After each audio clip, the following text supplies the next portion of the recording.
নমস্কার সবাইকে, নতুন আরও একটি রেসিপি দেখার জন্য।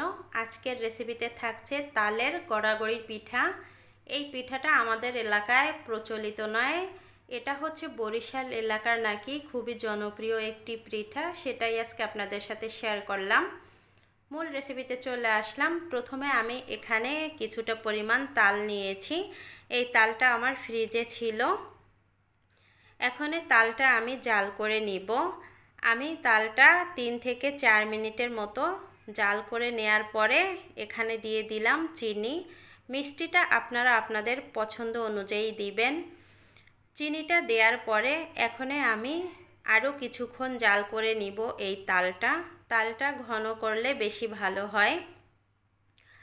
তালটা কিছুক্ষণ জাল করার পরে এখানে আমি দিয়ে দিলাম নারিকেল কোরানো। এটাও আমার ফ্রিজে ছিল, সেটা নরমাল করে দিয়ে দিলাম।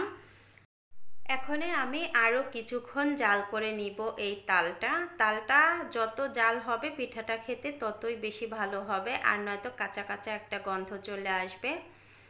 তালটা আমি জাল করে নিয়েছি। তারপরে আমি এখানে দিয়ে দিলাম চালের গুঁড়া আর স্বাদ মতো লবণ। চালের গুঁড়াটা আপনারা বাড়িয়ে কমিয়ে দিতে পারেন, আমার যতটুক পরিমাণে লাগবে ততটুক পরিমাণে দিয়েছি।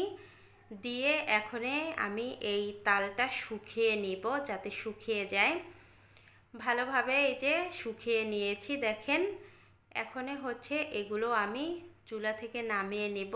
আর যদি দেখেন পাতলা হয়ে গেছে তাহলে অবশ্যই বেশিক্ষণ একটু জাল করে নেবেন।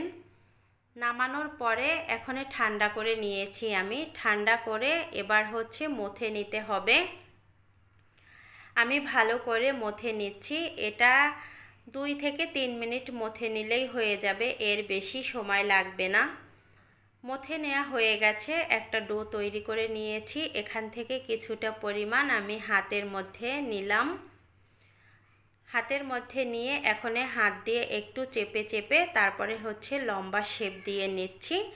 এভাবে লম্বা শেপ দিবেন। এই তো পিঠাটা তৈরি হয়ে গেল দেখেন। এই পিঠাটা আপনারা আরও চিকন কিংবা মোটা করেও করতে পারেন। এখন আমি এটার উপরে রেখে এক পাশ থেকে অন্য পাশে নিয়ে যাব, এতে করে সুন্দর একটা ডিজাইন চলে আসবে। এই তো দেখেন ডিজাইনটা চলে এসেছে। আর বরিশালের মানুষ নাকি কলা গাছ দিয়ে করে এগুলো, কলা গাছের যে খোল থাকে সেটা দিয়ে। আমি আরেকটা এভাবে করে দেখাচ্ছি আপনাদের। এই দেখেন সুন্দর একটা ডিজাইন হয়ে গেল। এভাবে আমি সবগুলো পিঠাই তৈরি করে নিব। সবগুলো পিঠা আমার তৈরি করা হয়ে গেছে। এখন আমি যে পাত্রে পিঠাগুলো সেদ্ধ করতে বসিয়ে দিব সেই পাত্রে তেল ব্রাশ করে নিচ্ছি। অবশ্যই তেলটা ব্রাশ করে নেবেন, না হয় নিচে লেগে যাবে। এখন পিঠাগুলো এক এক করে সাজিয়ে নিচ্ছি। পিঠাগুলো সাজিয়ে নেওয়া হয়ে গেছে। এবার চলে আসলাম চুলায়। আগে থেকে জলটা গরম করতে বসিয়ে দিয়েছি। এবার হচ্ছে আমি পাত্রটা বসিয়ে দিলাম গরম পাত্রের উপরে। এবার একটা ঢাকনা দিয়ে ঢেকে 3 থেকে 4 মিনিট সেদ্ধ করে নিব। 4 মিনিট পরে আমি ঢাকনা তুলে নিয়েছি, গ্যাসটা বন্ধ করে দিয়েছি। এবার চুলা থেকে নামিয়ে নিব। চুলা থেকে পিঠাগুলো নামিয়ে নিয়েছি। অনেক সহজ কিন্তু এই পিঠাটা বানানো। ভিডিওটা এখানেই এন্ড করলাম।